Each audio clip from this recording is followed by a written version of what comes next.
अस्सलाम वालेकुम। Second term day 5 unit number 8 में हम लोगों की बुक एक्सरसाइज है पेज नंबर 52 और 53 पे। 52 पे देखें, वो आपको कह रहे हैं use of is are am का यूज़ करना है और वॉज वर्क का यूज़ करना है। तो इज़ आर एम, इज़ का मतलब होता है और आर मीन है, वॉज मीन था या थी और वर मीन थे। वाज जो होता है वो एक चीज़ के लिए यूज़ करते हैं और वर जो होता है वो एक से ज़्यादा चीज़ों के लिए यूज़ करते हैं। तो फर्स्ट स्टेटमेंट देखें, Hasan's father dash busy in office. Hasan के जो फादर थे वो बिजी में ऑफिस थे। अब देखिए एक चीज़ की बात हो रही, सिर्फ एक फादर है वहाँ पे, तो हम एक चीज़ के साथ वॉज लगाएंगे।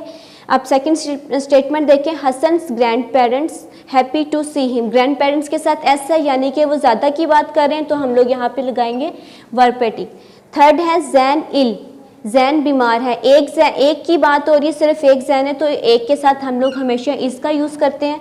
थर्ड सेकंड लास्ट देखिए, there dash 2 books on my table. उसके टेबल पे कितनी बुक्स थी? 2 थी, ज़्यादा है तो हम लोग आर को टिक करेंगे।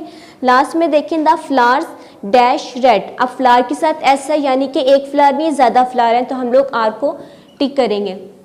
पेज नंबर 53 पर देखें, circle the correct past tense verb for the following words. आपको वर्ड्स दिए गए हैं, इसको पास्ट में चेंज करने के लिए बोला है। तो ईट का मतलब होता है खाना और एट मीन खाना, इसकी बस चेंज की है हम लोगों ने फॉर्म। कम, केम, फील, फेल्ट, मीनिंग सबके सेम होते, बस उनको हम लोगों ने फॉर्म चेंज की। सी, सा, रन, रैन। आपने ये अच्छी तरीके से याद करना है, इसे समझ के अपनी बुक के ऊपर इसे सॉल्व करना है।